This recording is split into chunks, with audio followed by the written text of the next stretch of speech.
तो 2026 का बजट आ चुका है और काफ़ी सारी ऐसी अनाउंसमेंट्स हुई है जो रियल एस्टेट पर डायरेक्ट और इनडायरेक्ट दोनों ही असर करेगा।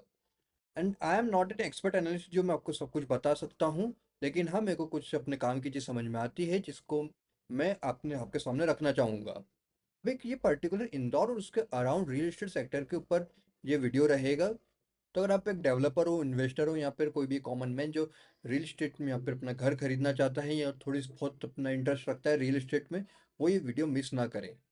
अब इस बजट को जो प्लान किया गया है वो शॉर्ट टर्म के लिए नहीं है। जो 2026 का हमारा बजट है वो शॉर्ट टर्म प्लानिंग के साथ नहीं, इसको लॉन्ग टर्म विजन के साथ, यानी कि जो हमारा विजन 2047 है जिसमें 2047 तक इंडिया का डेवलप नेशन बनना है, उसको ध्यान में रखते हुए इसको प्लान किया गया है। तो सबसे पहले और सबसे बड़ी अनाउंसमेंट जो की गई है वो ये कि पिछले साल तक जो 11.2 लाख करोड़ का फंड अलोकेट किया गया था इंफ्रास्ट्रक्चर डेवलपमेंट के लिए, इसको इस बार बढ़ा के 12.2 लाख कर दिया है। यानी कि इंफ्रास्ट्रक्चर डेवलपमेंट पे सबसे ज्यादा ध्यान रहेगा, क्योंकि हमारा विजन 2047 उसमें इंफ्रास्ट्रक्चर एक बहुत ही इंपॉर्टेंट रोल प्ले करेगा। आप कोई सी भी डेवलप कंट्री या नेशन देख लो, वहाँ पे सबसे पहले एक ही चीज ज्यादा अच्छी दिखती है, वो ये कि वहाँ पे हाई राइज बिल्डिंग्स रहती है, रोड अच्छे रहते हैं, वहाँ का इन्वायरमेंट, क्लीनलीनेस, पानी, हवा, सब कुछ एक नंबर रहता है। और वही देख के हम उनको बोलते हैं कि वो काफी डेवलप्ड नेशन है। इसी के पैरेलल में इसी के पैरेलल में एक और स्कीम चालू करी है जिसमें इंफ्रास्ट्रक्चर डेवलपमेंट के लिए जो हैवी मशीनरीज लगती है उन सबको इंडिया में ही मैन्युफैक्चर करने के लिए एक और स्कीम निकाली है, जो जिसमें मैन्युफैक्चरर्स को कुछ सब्सिडीज दी जाएगी। So it's a plus plus point, जिसमें एक साइड इंफ्रास्ट्रक्चर डेवलपमेंट के लिए फंड भी दे दिया है, जिसमें उसके साइड में आपके हैवी मशीनरी मैन्युफैक्चर करने के लिए भी स्कीम निकाल दी है। अब इसके बाद में जो दूसरा बड़ा अनाउंसमेंट किया गया था वो ये कि यहाँ पे infrastructure risk guarantee fund scheme announce की गई है। अक्सर कई बार ऐसा होता है कि जो बड़े प्रोजेक्ट्स रहते हैं, जो बड़े इंफ्रास्ट्रक्चर डेवलपमेंट प्रोजेक्ट्स होते हैं, उसमें कई बार या तो फंड की वजह से या फिर पॉलिसी चेंजेस की वजह से प्रोजेक्ट वहीं के वहीं रुक जाता है। अब ऐसे में जो प्राइवेट इन्वेस्टर्स हैं उनका पैसा वहीं अटक जाता है, और जब नया प्रोजेक्ट आता है तो वो इन्वेस्टर नए प्रोजेक्ट्स में अपना पैसा लगाने में काफी संकोच करते हैं, क्योंकि उनका पैसा पहले ही कहीं ना कहीं अटका हुआ रहता है। अब ऐसी समस्या ना आए इसके लिए investor risk guarantee fund announcement किया गया है, जिसमें जो प्राइवेट इन्वेस्टर है उनको अपना रिस्क कम हो उनका रिस्क कम हो जाता है, वो काफी बड़ा अमाउंट वहां पे लगा सकते हैं, जिससे इंफ्रास्ट्रक्चर डेवलपमेंट में एक अलग ही बूस्ट मिलेगा। अगर मैं बार बार इंफ्रास्ट्रक्चर की बात कर रहा हूँ, वो इसीलिए क्योंकि रियल एस्टेट में एक ही चीज होती है, इंफ्रास्ट्रक्चर, उसका अराउंड डेवलपमेंट का वगैरह वगैरह बहुत सारी चीजें रहती हैं। तो मेजर ऑफ द बात वो इंफ्रास्ट्रक्चर रिलेटेड ही रहेगी। अब सभी चीज एक दूसरे से काफी को रिलेटेड है। जैसे में कि एनआरआईज के लिए भी एक अच्छी अनाउंसमेंट ये की गई है कि एनआरआईज को पहले प्रॉपर्टी सेल करने के लिए टैन नंबर लेना था, TAN। अब उनको वो उस चीज की जरूरत नहीं पड़ेगी, इनका पैन कार्ड से ही, पैन नंबर से ही काम हो जाएगा। So that is the good announcement for NRIs property sellers. और सबसे बड़ा जो एक बजट में प्रावधान रखा गया है, जो अनाउंसमेंट की गई है वो ये कि सरकार का जो ध्यान है वो मेट्रो सिटीज से हटके टीयर 2 और टीयर 3 सिटीज की तरफ ज्यादा जा रहा है। क्योंकि क्योंकि जो टीयर 1 सिटीज है वो काफी पैक हो चुकी है, वहां पर जितना डेवलपमेंट होना था वो हो चुका है, वहां पे ज्यादा डेवलपमेंट का स्कोप रहा नहीं है। क्योंकि इनर सिटीज में पहले से ही डेवलपमेंट हो चुका है, वहां पे लैंड है ही नहीं, जमीन है ही नहीं, तो डेवलपमेंट होगा नहीं।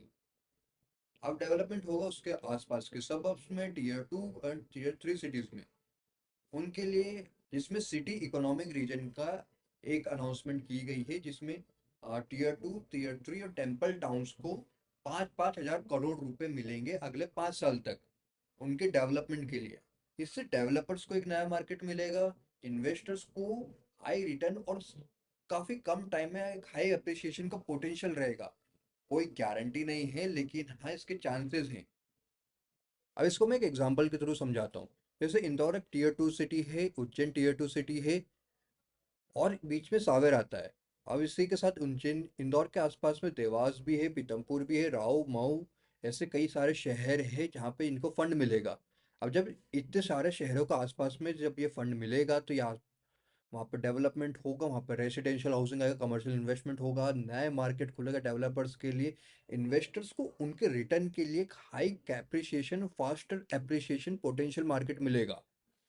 अब जैसे इंदौर से उज्जैन के बीच में काफ़ी सारा डेवलपमेंट हो रहा है, जैसे यहाँ पे 6 लेन बन रहा है, फ्लाईओवर्स बन रहे हैं और बहुत सारे मल्टीपल प्रोजेक्ट्स भी हो रहे हैं। इंदौर के साइड से डेवलपमेंट हो रहा है, उज्जैन के साइड से डेवलपमेंट हो रहा है, सावेर को as an satellite township development किया जा रहा है। जब इतना सारा फंड आएगा तो यहाँ पे और ज़्यादा डेवलपमेंट होगा। So the next is tax holiday. अब टैक्स हॉलीडे, डाटा सेंटर्स के लिए टैक्स हॉलीडे का प्रपोजल दिया गया है, जिसमें जो फॉरेन कंपनीज जो अगर उनका डाटा सेंटर इंडिया में ओपन करती हैं तो उनको 2047 तक कोई टैक्स नहीं देना पड़ेगा। और इसका जो मेन कंटेंडर लग रहा है वो मेरे को इंदौर में जो सुपर कॉरिडोर है वही लग रहा है। और सुपर कॉरिडोर पे पहले से ही 1,000 करोड़ का एक डाटा सेंटर पहले से ही प्रपोज्ड है, तो इसीलिए मेरे को ये एरिया ज़्यादा मेन कंटेंडर लग रहा है। और इसके बाद जो नेक्स्ट पॉलिसी जो नई चीज़ इंट्रोड्यूस की गई है वो है 5 यूनिवर्सिटी टाउनशिप और 5 मेडिकल हब्स। अब यूनिवर्सिटी टाउनशिप्स क्या होती हैं? यूनिवर्सिटी टाउनशिप जिसमें सिर्फ सिंगल टाउन यूनिवर्सिटी नहीं, यहाँ पे मल्टीपल टाउनशिप्स, क्या यहाँ पे मल्टीपल यूनिवर्सिटीज़ रहेंगी। वहाँ पे उन स्टूडेंट्स के लिए रेजिडेंशियल हाउसिंग भी रहेगा, स्टाफ के लिए हाउसिंग रहेगा, कमर्शियल्स रहेंगी, और skill development centre, research centre भी रहेगा। और ये जो डेवलपमेंट, काफ़ी सारे लोगों का एक ही मन में क्वेश्चन रहता आएगा कि यार इतनी बड़ी पॉपुलेशन है और सिर्फ 5 यूनिवर्सिटी टाउनशिप से अनाउंसमेंट करी, इतने में क्या होगा?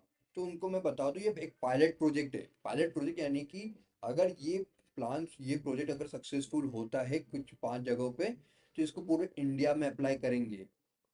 और ये और ये 5 यूनिवर्सिटी टाउनशिप कहाँ आएंगी? ये होगा एक सिलेक्शन प्रोसेस के थ्रू, जिसमें हर स्टेट उसका एक प्रपोजल देगी सरकार को, और इसको सिलेक्ट किया जाएगा उस पर्टिकुलर जगह पे जहाँ पे एक अच्छा इंडस्ट्रियल हब रहेगा, लॉजिस्टिक सेंटर रहेगा, एक बढ़िया कनेक्टिविटी रहेगी।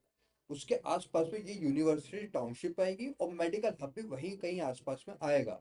अलग अलग जगह पे आएगा, लेकिन हाँ दोनों का जो सिलेक्शन प्रोसेस है वो यही रहेगा।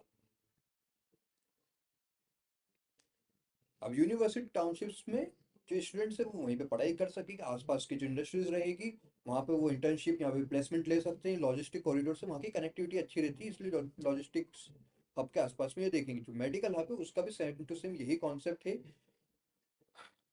यहाँ पे मल्टीपल हॉस्पिटल्स रहेंगे, मेडिकल सेंटर्स रहेंगे, लेबोरेटरीज, टेस्ट जो भी सब रहता है वो सब वहाँ रहेगा, जिसमें इसका जो आसपास का एरिया रहेगा वो भी इसे ही कुछ सिलेक्ट किया जाएगा। अब ये कहाँ आएगा, कब आएगा, इसकी अनाउंसमेंट, इसका प्रपोजल्स ये सब बाद में मिलेगा। लेकिन इसका जो मेन कंटेंटर लग रहा है वो मेरे को लग रहा है हमारे इंदौर के आसपास, इंदौर के पास में जो पीतमपुर है, इंदौर पीतमपुर बेल्ट पे, इस इंदौर से पीतमपुर बेल्ट पे मेरे को इसका ज़्यादा चांसेस लग रहे हैं कि वहाँ पे पहले क्योंकि वहाँ पे पहले से ही इंडस्ट्रियल हब भी है, लॉजिस्टिक सेंटर भी है, मल्टीपल यूनिवर्सिटीज़ वगैरह भी वहीं प्रेजेंट हैं। तो काफ़ी ज़्यादा चांसेस है कि इंदौर से पीतमपुर बेल्ट पे ये दोनों चीज़ आ सकती है। और उज्जैन और उज्जैन में पहले से एक मेडी सिटी भी अनाउंस की गई, जिसका उद्घाटन भी हो चुका है। अब इंदौर के आसपास में जब इतना सारा डेवलपमेंट होगा तो आप ही सोच सकते हैं कि कितना प्यारा प्राइस एप्रिसिएशन होगा। जो भी घर खरीदने में भी संकोच कर रहे हैं, जिनको बहुत सारी लोकेशंस दूर लग रही है, वो बाद में अफोर्ड भी नहीं कर पाएंगे। अब बजट 2026 से मेरे को एक चीज में थोड़ी सी ये डिसअपॉइंटमेंट हुई है कि यार इसमें अफोर्डेबल हाउसिंग की कोई बात ही नहीं की गई। जो सेगमेंट जो जो सेक्टर सबसे ज़्यादा डिमांडिंग में है, सबसे ज़्यादा जिसकी नीड है, उसके बारे में कुछ अनाउंसमेंट ही नहीं की गई। ये चीज़ थोड़ी सी डिसअपॉइंट करती है। और उसके बाद में ये कि इन अनाउंसमेंट से कोई शॉर्ट टर्म बेनिफिट या प्राइस एप्रिसिएशन नहीं मिलेगा, कोई बहुत जल्दी प्राइस एप्रिसिएशन नहीं होगा। लेकिन हाँ लॉन्ग टर्म में काफ़ी अच्छा प्राइस एप्रिसिएशन, बहुत प्यारा डेवलपमेंट होने वाला है, ये पक्का है। Please share your opinion in the comment section about the budget. और अगर मेरा वीडियो आपको कैसा लगा, तो कुछ सजेशंस हो तो वो भी कमेंट सेक्शन में ज़रूर बताएं। थैंक्स।